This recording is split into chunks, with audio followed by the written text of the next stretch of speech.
وہ کون ہے جو ہزاروں سالوں سے زندہ ہے؟ ایک ایسی ہستی جو وقت کی قید سے آزاد ہے۔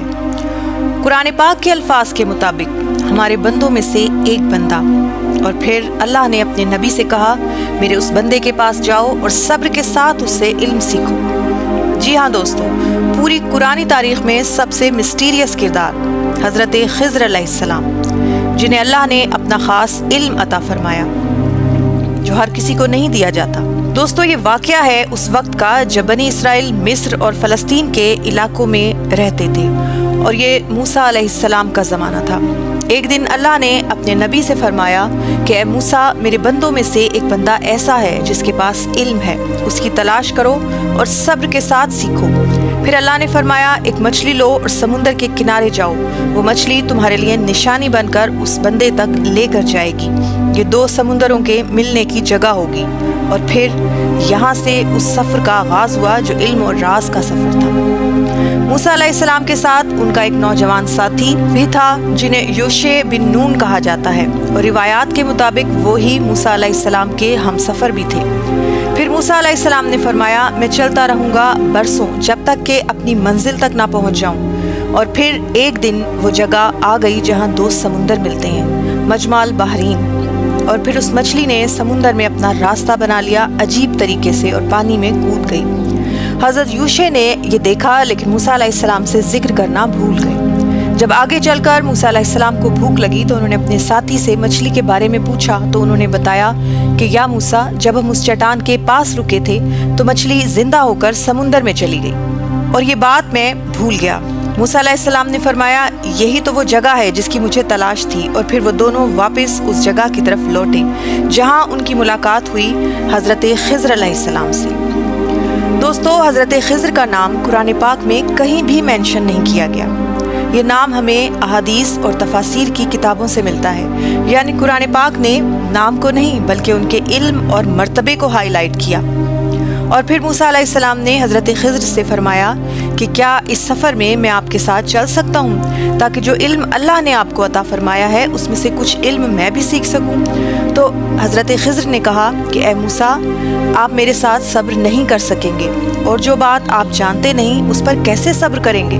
موسیٰ علیہ السلام نے وعدہ کیا، انشاءاللہ آپ مجھے صبر کرنے والا پائیں گے، اور میں آپ کی کسی بات میں نافرمانی نہیں کروں گا۔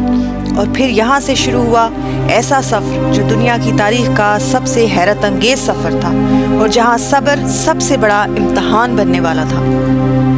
وہ دونوں ساتھ چلنے لگے۔ تھوڑی دیر بعد انہیں ایک کشتی ملی اور وہ اس میں سوار ہو گئے، لیکن جب کشتی بیچ دریا میں پہنچی تو جناب خضر نے اس میں سوراخ کر دیا۔ موسیٰ علیہ السلام نے جب یہ دیکھا تو بے اختیار پکار اٹھے کہ یہ آپ نے کیا کیا؟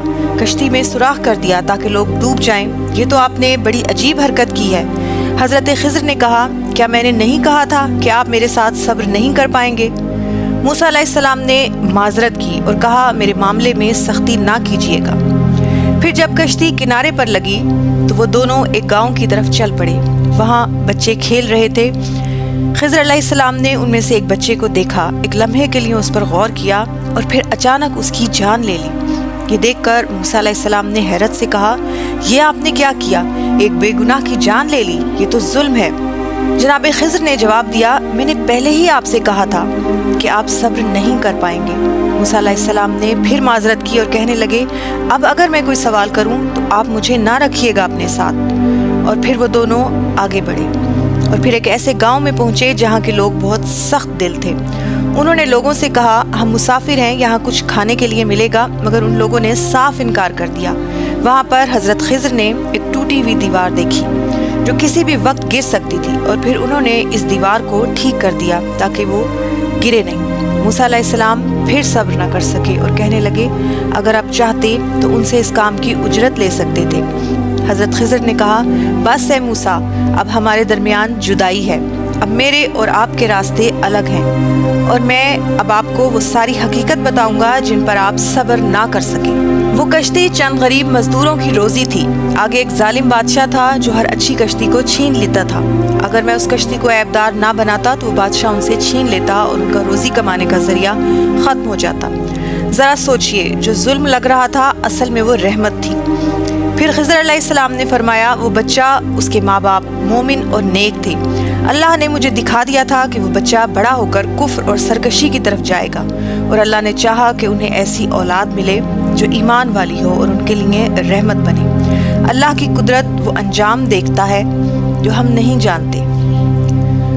اور پھر تیسرا واقعہ، جس دیوار کو میں نے ٹھیک کیا تھا اس کے نیچے 2 یتیم بچوں کے لیے خزانہ چھپا ہوا تھا، ان کا باپ ایک نیک آدمی تھا، اللہ نے چاہا کہ یہ بچے جب جوان ہوں تو پھر اپنا خزانہ نکالیں، یہ آپ کے رب کی رحمت تھی۔